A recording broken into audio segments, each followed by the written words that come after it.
আসসালামু আলাইকুম। এই ভিডিওটি চাকরি পরীক্ষার্থী এবং অ্যাডমিশন পরীক্ষার্থীদের জন্য অত্যন্ত গুরুত্বপূর্ণ। এই ভিডিওতে 3 মার্চ 2025-এ প্রকাশিত জাতীয় পত্রিকার কিছু গুরুত্বপূর্ণ সংবাদ নিয়ে আলোচনা করা হবে, যেগুলো কারেন্ট অ্যাফেয়ার্স হিসেবে অনেক পরীক্ষায় এসে থাকে। তো চলুন শুরু করা যাক। বর্তমানে দেশের মোট ভোটার সংখ্যা কত? 12,37,32,234 জন। 2024 সালে তালিকায় যুক্ত হওয়া ভোটার সহ দেশের মোট ভোটারের চূড়ান্ত তালিকা প্রকাশ করেছে নির্বাচন কমিশন ইসি। প্রধান নির্বাচন কমিশনার এম নাসির উদ্দিন জানিয়েছেন, বর্তমানে দেশের মোট ভোটার সংখ্যা 12,37,32,274 জন। মোট নারী ভোটার 6,03,69,666 জন এবং পুরুষ ভোটার 6,33,61,615 জন এবং তৃতীয় লিঙ্গের ভোটার পরিচয়ে আছেন 994 জন। সূত্র যুগান্তর। মরণোত্তর স্বাধীনতা পদক 2025-এ ভূষিত হচ্ছেন কে? আবরার ফাহাদ। স্বাধীনতা পদক 2025-এ ভূষিত করা হচ্ছে নিষিদ্ধ সংগঠন ছাত্রলীগের নেতাকর্মীদের নির্যাতনে নিহত বাংলাদেশ প্রকৌশল বিশ্ববিদ্যালয় বুয়েট শিক্ষার্থী আবরার ফাহাদকে। স্থানীয় সরকার, পল্লী উন্নয়ন ও সমবায় মন্ত্রণালয়ের উপদেষ্টা আসিফ মাহমুদ সজীব ভুঁইয়া সামাজিক যোগাযোগ মাধ্যমে এ তথ্য জানান। উল্লেখ্য, 2019 সালের 6 অক্টোবর বুয়েট শিক্ষার্থী আবরার ফাহাদকে সন্দেহে পিটিয়ে হত্যা করেন ছাত্রলীগের একদল নেতাকর্মী। সূত্র the business standard. Bharat Bangladesh যৌথ নদী কমিশনের বৈঠক 2025 অনুষ্ঠিত হবে কোথায়? কলকাতায়। আগামী 6 ও 7 তারিখ মার্চ কলকাতায় ভারত বাংলাদেশ যৌথ নদী কমিশনের অধীনে এই দুই দেশের মধ্যে আনুষ্ঠানিক বৈঠক অনুষ্ঠিত হবে। ভারত ও বাংলাদেশের মধ্যে গঙ্গা পানি বন্টন সংক্রান্ত 30 বছর মেয়াদী চুক্তি নবায়ন নিয়ে আলোচনা করতে যৌথ কমিটির 86তম বৈঠক অনুষ্ঠিত হবে। উল্লেখ্য, বাংলাদেশ ও ভারতের মধ্যে প্রবাহিত গঙ্গার পানি বন্টন নিয়ে 1996 সালে এই চুক্তি স্বাক্ষরিত হয়েছিল। সূত্র প্রথম আলো। বাংলাদেশ সরকারি কর্ম কমিশন পিএসসি সদস্যের শপথ পাঠ করান কে? প্রধান বিচারপতি।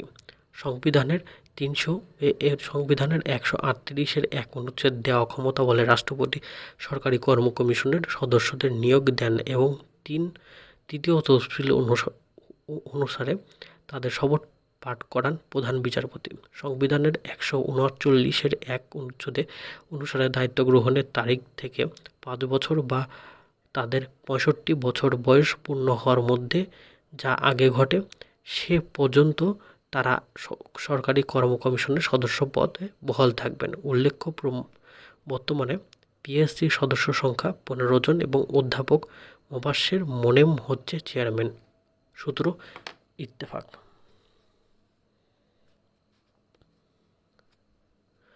সম্প্রতি ইউক্রেন সংকট নিয়ে ইউরোপের জোটের সম্মেলন অনুষ্ঠিত হয় কোথায়? লন্ডন, যুক্তরাজ্য। ইউক্রেন সংকট নিয়ে যুক্তরাজ্যের রাজধানী লন্ডনের ইউরোপের বিভিন্ন দেশ ও জোটের নেতাদের উপস্থিতিতে 2 মার্চ এই সম্মেলনের আয়োজন হয়েছে। সিকিউর আওয়ার ফিউচার শীর্ষক এই সম্মেলনের আয়োজন করেছেন ব্রিটিশ প্রধানমন্ত্রী কিয়ার স্টারমার। পশ্চিম সামরিক জোট ন্যাটো এবং ইউরোপের 27 দেশের জোট ইউরোপীয় ইউনিয়নের ইইউ শীর্ষ নেতাদের পাশাপাশি ইউক্রেনের প্রেসিডেন্ট ভ্লাদিমির জেলেনস্কি অংশ নেন। ইউক্রেনের যুদ্ধ বন্ধের লন্ডনের সম্মেলনে 4 দফা পরিকল্পনা প্রকাশ করা হয়েছে। সূত্র ইত্তেফাক। ব্লু ঘোস্ট মিশন 1 কি? দ্বিতীয় বেসামরিক চন্দ্র অভিযান। বাণিজ্যিক ভিত্তিতে দ্বিতীয়বারের মতো চাঁদে বেসরকারি মার্কিন মহাকাশযান ব্লু ঘোস্ট পাঠানো হয়। চন্দ্র অভিযানটি পরিচালনা করেছেন যুক্তরাষ্ট্রের মহাকাশ গবেষণা প্রতিষ্ঠান ফায়ারফ্লাই অ্যারোস্পেস। এই অভিযানের নাম দেওয়া হয়েছে ব্লু ঘোস্ট মিশন 1। ডাক নাম দেওয়া হয়েছে ghost Riders in the sky. মার্কিন মহাকাশ গবেষণা সংস্থার নাসা অংশীদারিত্বের একটি অংশ হিসেবে এই অভিযানে পরিচালনা করা হচ্ছে। সূত্র প্রথম আলো। 97তম একাডেমিক অ্যাওয়ার্ডস সেরা ছবি পুরস্কার প্রাপ্ত সিনেমার নাম কোনটি? আনোরা। লস অ্যাঞ্জেলেসের ডলবি থিয়েটার আয়োজিত 97তম একাডেমি অ্যাওয়ার্ডস এর সেরা ছবি পুরস্কার জিতেছেন অ্যানোরা। সিনেমা নির্মাতা হচ্ছেন শন বেনেকার। উল্লেখ্য 2024 সালে 21 মে কান উৎসবে প্রিমিয়ার হয় সিনেমাটি। প্রদর্শনীর পর 10 মিনিট ধরে দর্শকের স্ট্যান্ডার্ড ওভেশন পায়। সেই সাথে এই সিনেমার জন্য সেরা নির্মাতা পুরস্কার জিতেছেন শন বেকার। মাইকি ম্যাডিসন হচ্ছেন সেরা অভিনেত্রী। সূত্র বিবিসি। বিশ্ব বন্যপ্রাণী দিবস পালিত হয় কবে? 3 মার্চ। বিশ্ব বন্যপ্রাণী দিবস আজ 3 মার্চ। এবার প্রতিবদ্ধ বন্যপ্রাণী সংরক্ষণে অর্থায়ন, মানুষ ও ধরিত্রীর উন্নয়ন। 2013 সালের 23 ডিসেম্বর জাতিসংঘ 67তম সাধারণ অধিবেশনে 3 মার্চ বিশ্ব বন্যপ্রাণী দিবস হিসেবে ঘোষণা করা হয়। 2014 সালের প্রথমে এই দিবস পালন করা হয়েছে। বিশ্বের বন্যপ্রাণীর প্রতি গণসচেতনতা বাড়ানোই এই দিবসটির মূল লক্ষ্য। সূত্র বাংলাদেশ প্রতিদিন।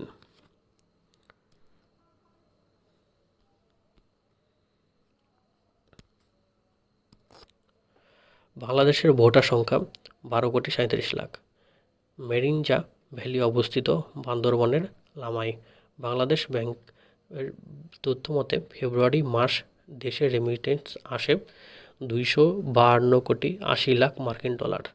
জাতিসংঘে মানবাধিকার বিষয়ক হাইকমিশনার ফলকার তুর্ক জাতিসংঘের মানবাধিকার কাউন্সিলের 55তম অধিবেশনে সদস্য দেশগুলোকে ব্রিফ করবেন বাংলাদেশ জুলাই অভ্যুত্থান নিয়ে জাতিসংঘের অনুসন্ধানের দলের প্রতিবেদন সম্পর্কে। ইউরোপের বিভিন্ন দেশের রাষ্ট্র ও সরকার প্রধান, ইইউ শীর্ষ নেতা ও ন্যাটোর প্রধান নিয়ে ইউক্রেনের নিরাপত্তা জোরদার ও রাশিয়া ইউক্রেন যুদ্ধ বন্ধ। লন্ডন সম্মেলন অনুষ্ঠিত হয় 2 মার্চ। ন্যাটো প্রতিষ্ঠা হয় 1949 সালে। ন্যাটোর বর্তমান সদস্য দেশ 32টি। বিশ্ব বন্যপ্রাণী দিবস 3 মার্চ।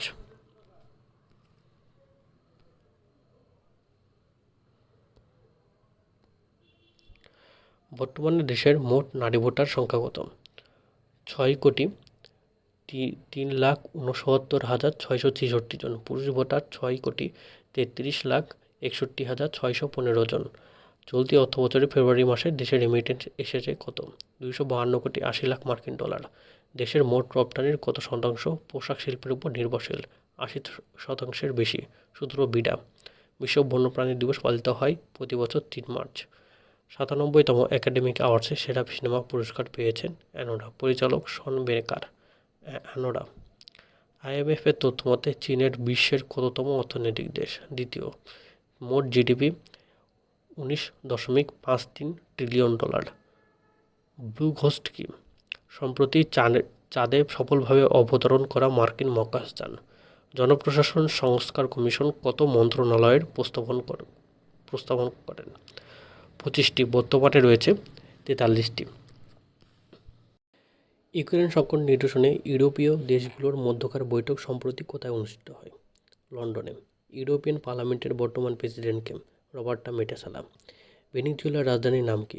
কারাকাস। টেলিফোনের আবিষ্কারক কে? Alexander Graham bell. সম্প্রতি বঙ্গবন্ধু স্যাটেলাইট 1-এর নাম পরিবর্তন করে কি রাখা হয়েছে? বাংলাদেশ স্যাটেলাইট 1।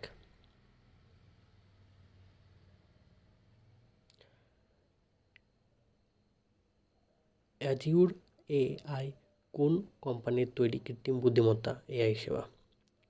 মাইক্রোসফট। ওডিআই ক্রিকেটে সবচেয়ে বেশি ম্যাচ খেলেছেন কোন ক্রিকেটার? সচিন টেন্ডুলকার। বাংলা সাহিত্যের ইতিহাস কার রচিত গ্রন্থ? সুকুমার সেন।